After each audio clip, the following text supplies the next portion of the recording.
कैसे आप सभी लोग। मैं हूं डीआरएक्स देवेशपाल और आज की क्लास में आपका बहुत बहुत स्वागत है।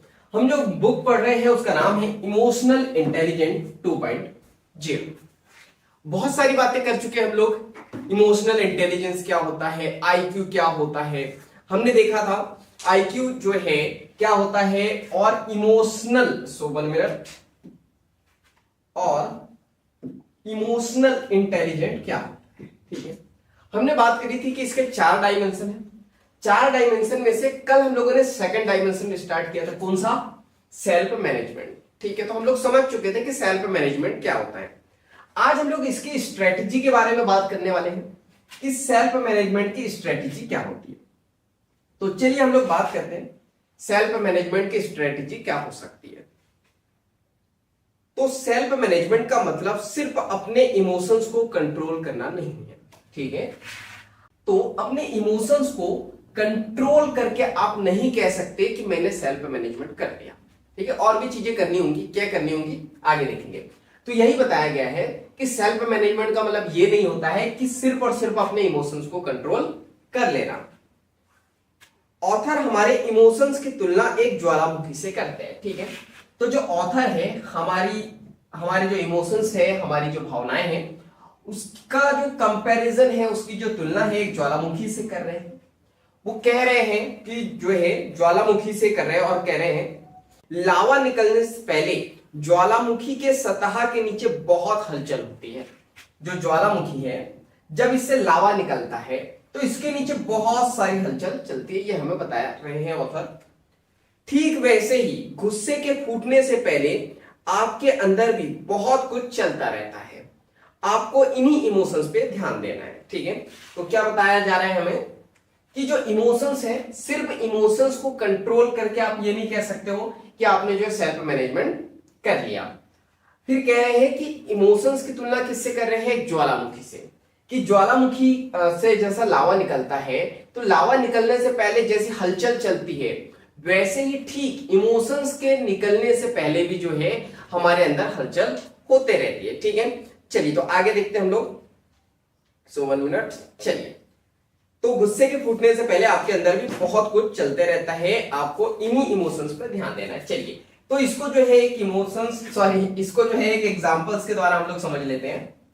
चलो, एग्जांपल्स क्या है, ये आप हो बड़े सुंदर से। इससे पहले हालांकि यही वाला एग्जांपल मैंने दे दिया, तो यही वाले एग्जांपल से देखेंगे तो आपको समझ में आएगा। आप ऑफिस गए थे, आपको आपके बॉस ने डांटा, बिजनेस कर रहे थे, बहुत सारे लोग मिल रहे, उन्होंने डांटा, बहुत सारा रिजेक्शन मिला, मार्केट में आपका झगड़ा हो गया, बहुत छोटी छोटी चीजें ये हुई, और ये एक साथ जब जमा हो गई, वो गुस्सा धीरे धीरे धीरे धीरे धीरे धीरे जो है जमा होते गया। मैंने आपसे कहा था कि गुस्से की खास बात ये होती है कि ये हमसे कमजोर लोगों पे आता है। मार्केट में हमसे स्ट्रांग लोग थे, जो बॉस थे हमसे स्ट्रांग थे, तो वो जो गुस्सा है ना वो निकला ही नहीं, वो इमोशंस कहीं ना कहीं जो आपके माइंड में जो है स्टोरेज हो गया।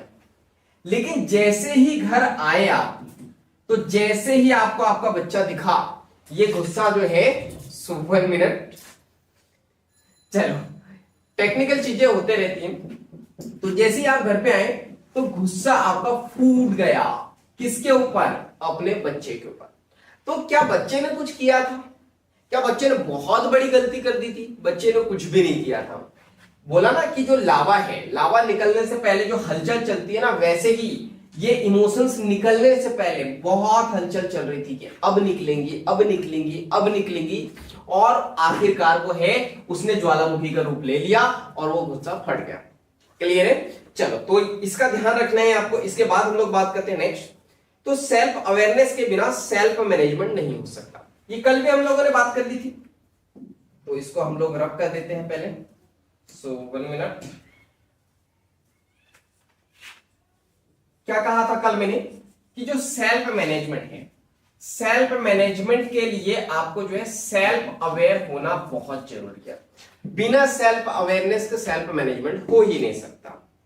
क्या आप फील कर रहे हैं उसे पहचानिए, क्या आप फील कर रहे हैं उसे पहचानिए। क्या फील क्या कर रहे हैं, क्या आपका गुस्से वाला मूड है, क्या आप दुखी हो, क्या आप डरे हुए हो, तो वो इमोशंस को आपको पहचानते आना चाहिए, और क्या फीलिंग आ रही है उसके लिए आपको, वो आपको पहचानते आनी चाहिए। आप जब तक अपने फीलिंग को महसूस नहीं करेंगे तब तक अपनी फीलिंग की तरफ रिस्पॉन्स नहीं कर सकते, ठीक है। तो जब तक कि आप अपनी फीलिंग को नहीं समझोगे आप इसके प्रति जो है कोई भी रिस्पॉन्स नहीं कर सकते। जब आपको पता रहेगा ये जो फीलिंग कौन सी है, गुस्से वाली है यानी एंगर वाली है, फियर वाली है यानी डरे हुए हो आप खुश हो, या प्रॉब्लम क्या है, कौन सी फीलिंग है, जब तक कि आप इसको नहीं पहचानोगे उसके प्रति रिएक्ट या रिस्पॉन्स भी नहीं कर सकते, ठीक है। जब आप खुद को सेल्फ मैनेज करते हैं तब आप अपने लिए सक्सेस का रास्ता तैयार करते हैं, ठीक है। तो हमें बताया जा रहा है कि आपको लाइफ में सक्सेस तभी मिलेगी जब आप क्या करोगे, जब आप अपने आप को मैनेज करोगे। जब आप अपनी लाइफ को सेल्फ अपने आप को मैनेज करोगे तभी जो है आपको लाइफ में सक्सेस का रास्ता मिलता है। इसका यह मतलब है कि आप दूसरों को निराश नहीं करेंगे या वो आपसे नफरत नहीं करेंगे, ठीक है। जब आप सेल्फ मैनेजमेंट कर लेते हो अपनी लाइफ में तो आप जो है दूसरों को निराश नहीं करते हो, कोई भी आपसे घृणा नहीं करता है। वरना होता क्या है ना, देखो अगर आप सोचो कि जो है शादी है, ये शादी है, यहाँ पे बहुत सारे लोग बहुत अच्छे से जो है सभी लोग बैठे हैं और आप कुछ अजीब ही हरकत कर रहे हो, आप जो है 10-12 गुलाब जामुन अपने जेब में भर रहे हो, कैसा लगेगा आप मुझे बताओ। जो है आप एक पानी के लिए झगड़ रहे हो लोगों से कि ये पानी मेरी है, ये सीट पे, या फिर मैं बात करूं बिल्कुल ही इमेच्योर सामान, एक चेयर पे अगर आपकी चेयर पे कोई बैठ गया, आप उठ के कहीं गए थे, आप उससे झगड़ने लगे हो, तो क्या होगा, लोग नफरत करेंगे या नहीं करेंगे, लोग आपसे निराश होंगे या नहीं होंगे, होंगे। तो अगर आप सेल्फ मैनेजमेंट कर लेते हो तो कभी भी कोई भी आपसे जो निराश नहीं होगा और कोई भी आपसे जो है घृणा नहीं करेगा। इसके बाद हम लोग आगे बात करते हैं, कोई भी नफरत आपसे नहीं करेगा जब आप खुद के इमोशंस के बारे में जानते हैं, यानी कि सेल्फ अवेयर होते हो आप अपने इमोशंस के बारे में, अपने पेचीदा प्रॉब्लम को कंट्रोल कर सकते हैं। ये एक पेचीदा प्रॉब्लम ही है जो मैंने बताया, गुलाब जामुन जेब में रख लिया या फिर जो है आप एक चेयर के लिए झगड़ रहे हो लोगों से, तो ये ऐसी छोटी छोटी पेचीदा जो प्रॉब्लम है उसको सॉल्व करना आप सीख जाते हो अगर आप सेल्फ अवेयर हो। तो सेल्फ अवेयर हो तो क्या कर सकते हो, आप सेल्फ मैनेजमेंट कर सकते हो। और अगर सेल्फ मैनेजमेंट कर रहे हो इसका मतलब कि छोटी बड़ी प्रॉब्लम सभी प्रॉब्लम को आप सॉल्व कर सकते हो। तो अपनी पेचीदा प्रॉब्लम को कंट्रोल कर सकते हैं और अपने गोल को पा सकते हैं। देखो ये छोटी छोटी हरकतें आप नहीं करोगे, आप मैच्योर पर्सन बन जाओगे तो क्या होगा, अगर आप समझदार बन जाते हो ना तो अपने गोल को अचीव आप बहुत आसानी से कर लेते हो, बहुत आसानी से अपने लक्ष्यों को पा लेते हो। सेल्फ मैनेजमेंट से आप में फ्लेक्सिबिलिटी भी आ जाती है, किसी भी बदलाव के सिचुएशन में आप ठीक से रिएक्ट करेंगे और आपको गुस्सा नहीं आएगा और सही और प्रोडक्टिव डिसीजन लेने में भी ये क्या करेगा, मदद करेगा।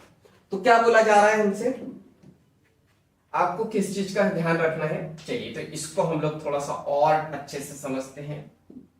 तो हमसे बोला जा रहा है कि अगर आप सेल्फ मैनेजमेंट कर लेते हो अपनी लाइफ में तो आपके अंदर फ्लेक्सिबिलिटी आ जाती है। फ्लेक्सिबिलिटी का मतलब क्या होता है, यानी हर एक सिचुएशन को आप बहुत अच्छे से हैंडल कर लेते हो। आप ये नहीं बोलोगे नहीं नहीं ये तो मुझे नहीं आता तो मैं तो बिल्कुल नहीं कर सकता, ये तो मेरी फील्ड का ही नहीं है। आप फ्लेक्सिबल हो, जैसी भी कंडीशन हो अपने आप को एडजस्ट कर लेते हो। अगर नाचना है, इंजॉय करना है, सबको हंसाना है, आप हंसा लोगे। सीरियस कंडीशन है, जिम्मेदारी लेनी है, आप ले लोगे। कोई प्रॉब्लम को सॉल्व करना है आप कर दोगे, किसी को सजेशन देना है आप अच्छा ही सजेशन दोगे, तो आप फ्लेक्सिबल बन जाते हो। इसके बाद सेल्फ मैनेजमेंट करने से आप फ्लेक्सिबल बन जाते हैं, किसी भी बदलाव या सिचुएशन में आप जो है बहुत इजीली रिएक्ट करते हो और आपको गुस्सा नहीं आएगा। देखो क्या होगा, सेल्फ मैनेजमेंट कर लोगे और कोई सिचुएशन आपके अपोजिट है, आपने जैसा चाहा था वैसा नहीं हुआ तो आपको गुस्सा नहीं आएगा, आप रिलैक्स रहोगे, आप मैच्योर पर्सन की तरह बिहेव करोगे, समझदार व्यक्ति की तरह बिहेव करेंगे और जो प्रॉब्लम आई है, जो आपके अनुसार जो कार्य नहीं हुआ है उसको जो है ठीक करने की कोशिश करोगे। आपको गुस्सा नहीं आएगा और सही और प्रोडक्टिव डिसीजन लेने में आपको मदद मिलेगी। जैसे आपने आपकी शादी या किसी की भी शादी फैमिली की, आपने ऑनलाइन कुछ बुलाया, ठीक है, आपने कोई प्रोडक्ट बुलाया, अब ये गलत प्रोडक्ट आ गया, अब क्या करो, पूरी शादी भर जो है चेहरा लटका के रहो, या तो फिर इसे जो है आप कुछ भी जो है सॉल्यूशन इसका निकालो। क्या सॉल्यूशन हो सकता है? अब गलत तो आ ही गया है, उसी दिन शादी है, क्या किया जा सकता है? तो ये सब जो है आपके अंदर एबिलिटी आ जाती है, क्योंकि आप बन जाते हो फ्लेक्सिबल। और फ्लेक्सिबल कैसे बनते हो? जब आप सेल्फ मैनेजमेंट करना सीख लेते हो। क्लियर है? चलिए, तो अब आपके लिए एक होमवर्क है। होमवर्क क्या है? आपको एक तरफ इमोशंस लिखने हैं, एक तरफ रीजन लिखने हैं, और यहां से जो है एक लाइन खींच देनी है। ये आपका जो है होमवर्क है, ठीक है। हर दिन मैं आपको होमवर्क कुछ ना कुछ दे रहा हूं, तो ये जो है कमेंट्स बॉक्स में आपको बताना है। चलो क्या करना है ये देखते हैं। इमोशंस वर्सेस रीजन की आपको लिस्ट बनानी है। इससे क्या होगा? अपने थॉट को ऑर्गेनाइज कर सकते हो आप इससे, और बेहतर डिसीजन ले सकते हो। अपने जो थॉट है ऑर्गेनाइज हो जाएंगे और बेहतर डिसीजन लेने में मदद मिलेंगी, सही डिसीजन लेने में मदद मिलेंगी। ज्यादातर आपके इमोशंस और आपके लॉजिकल माइंड के बीच में लड़ाई चलते रहती है, दोनों साइड आपको अपनी ओर खींचते हैं। एक एग्जांपल भी देखेंगे अभी हम लोग, तो आगे पढ़ते हैं हम लोग। समझ नहीं आ रहा है कि आपको किस साइड जाना चाहिए, तो आपको एक पेपर ले लेना है और बीच में एक लाइन खींचनी है, जैसा मैंने आपको बताया। ठीक है, कई बार ऐसा होता है, सिचुएशन ऐसी आती है कि आपको लगता है इधर जाऊं या इधर जाऊं। जैसे आपकी गर्लफ्रेंड है, वो कह रही है कि इसी शहर में रुको, और करियर कह रहा है, आपको लग रहा है कि मैं दूसरे शहर जाऊंगा तो मेरा जो करियर है वो अच्छा बिल्ड होगा, ग्रो होगा। तो एक प्रैक्टिकली क्या है कि आपको जाना चाहिए। इमोशंस आपके क्या कह रहे हैं? अरे मेरी गर्लफ्रेंड है, इसको छोड़ के कैसे जाऊंगा, इसके बिना तो मैं रह ही नहीं सकता हूं। लेकिन आपका लॉजिकल माइंड और कुछ कह रहा है, अरे ठीक है, गर्लफ्रेंड ये कहीं नहीं जा रही है, यहीं रह रही है, वहां पे भी रहूंगे तो कॉल पे बात तो करूंगे ही, लेकिन लाइफ में ग्रो करना जरूरी है। तो आपका लॉजिकल माइंड और इमोशनल माइंड, ये दोनों के बीच में जो है ना जंग चलते रहती है, और आप दोनों तरफ जो है खींचते रहते हो। तो आपको क्या करना है? पेन पेपर लेना है, एक तरफ इमोशंस वाली लाइन खींचनी है, दूसरी तरफ रीजन वाली लाइन। ठीक है, मतलब दोनों तरफ लिखना है और बीच से एक लाइन खींचनी है। अब आगे बात करें तो आपके इमोशंस आपसे क्या कह रहे हैं। ठीक है, तो इधर लिखना है कि इमोशंस आपसे जो है क्या कह रहे हैं, और दूसरी तरफ लिखना है कि आपके रीजन देने वाला माइंड आपसे क्या कह रहा है। ठीक है, तो आपको लिखना है कि आपके इमोशंस क्या कह रहे हैं और रीजन देने वाला माइंड आपका क्या कह रहा है। इसके बाद में क्या करूंगा? तो इसके बाद में खुद से एक सवाल पूछिए। तो अपने आप से एक क्वेश्चन पूछना है, खुद से एक सवाल पूछिए कि किस जगह आपका इमोशंस आपके जजमेंट को ढेर कर रहा है।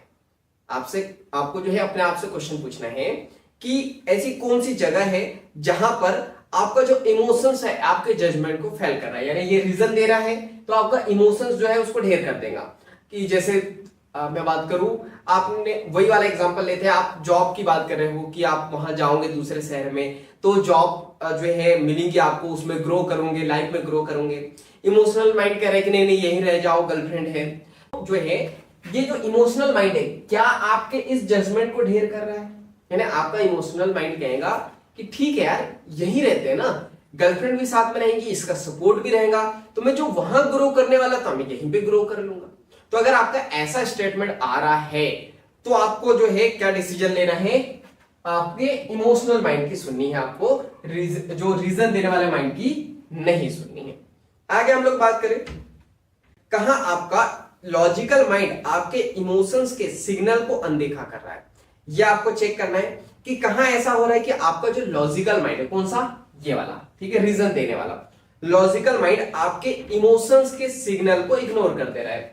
या आप कई बार ऐसा होगा कि आपके इमोशंस कहेंगे कि नहीं नहीं नहीं नहीं यहीं रुक जाओ, यहीं ग्रो हो जाओगे, लेकिन आपका जो रीजन देने वाला माइंड, लॉजिकल माइंड कह रहा है कि नहीं, यहां तो अपॉर्चुनिटी ही नहीं है, मैं दिन रात भी मेहनत करूंगा तो यहां पे ग्रो नहीं कर पाऊंगा।